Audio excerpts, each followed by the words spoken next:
안녕하세요. 봄의 세무인 킹세입니다. 오늘은 오피스텔 보유 시 알아야 할 정보에 대해 알아보겠습니다. 1. 오피스텔 양도시 부가가치세 문제와 정보 부족에 대한 이야기입니다. 서울 청담동의 오피스텔 1층 점포를 소유하던 어구레 씨는 사업이 어려워지면서 오피스텔을 매각하게 되었습니다.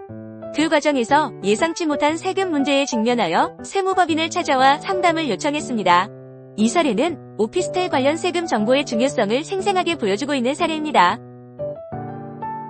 2. 오피스텔 세금 규정의 핵심입니다. 어구레 씨는 오피스텔을 10년 이상 보유했기에 부가가치세가 없을 것이라고 잘못 알고 있었습니다. 그러나 오피스텔 세금에는 두 가지 다른 규정이 적용됩니다. 분양받을 때 환급받은 부가가치세를 본인이 면세로 전용할 경우 10년 이내에는 환급받은 세액을 납부해야 합니다. 그러나 10년이 지나면 이 의무가 사라집니다. 주거용이 아닌 사무용 오피스텔을 양도할 경우 보유기간과 관계없이 재화 공급 원칙에 따라 건물 가격의 10%가 부가가치세로 과세됩니다. 어구레 씨는 이 두 규정을 혼동하여 오피스텔 매각 시에도 부가가치세가 없을 것이라고 잘못 판단했습니다. 3. 계약 체결과 문제 발생에 대한 이야기입니다.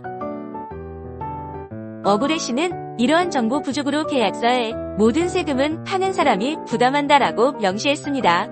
그러나 실제로 부가가치세는 원칙적으로 매수인이 부담해야 하는 세금입니다.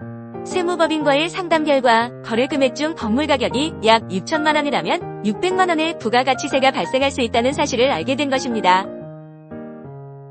4. 해결하려는 시도와 결과 이야기입니다. 세무법인은 다음과 같은 해결책을 제시했습니다. 첫째, 매수인이 일반과세자인지 확인한다. 둘째, 매수인의 사업장 주소로 세금계산서 발행한다. 세 번째, 매수인으로부터 부가가치세액을 추가로 받아서 납부한다. 네 번째, 매수인은 해당 세금계산서로 부가가치세 환급이 가능하다. 이러한 방법이 가능한 이유는 매수인이 일반과세자로서 부가가치세 환급이 가능했기 때문입니다. 그러나 매수인은 자신이 나중에 오피스텔을 팔 때 발생할 수 있는 세금 문제를 우려하여 이 제안을 거절했다고 합니다. 어구레 씨가 미래에 발생할 세금 문제에 대한 보상 각서까지 제안했음에도 불구하고 매수인은 부가가치세 전액 지불을 거부했습니다.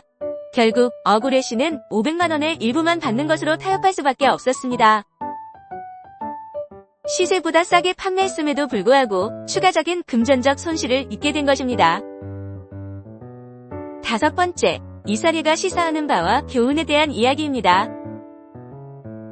이 사례는 부동산 거래, 특히 오피스텔과 같은 상업용 부동산 거래 시 세금 정보를 사전에 정확히 파악하는 것의 중요성을 보여줍니다. 구체적으로 사무용 오피스텔 양도 시의 건물 가격의 10%가 부가가치세로 과세됨을 인지해야 합니다.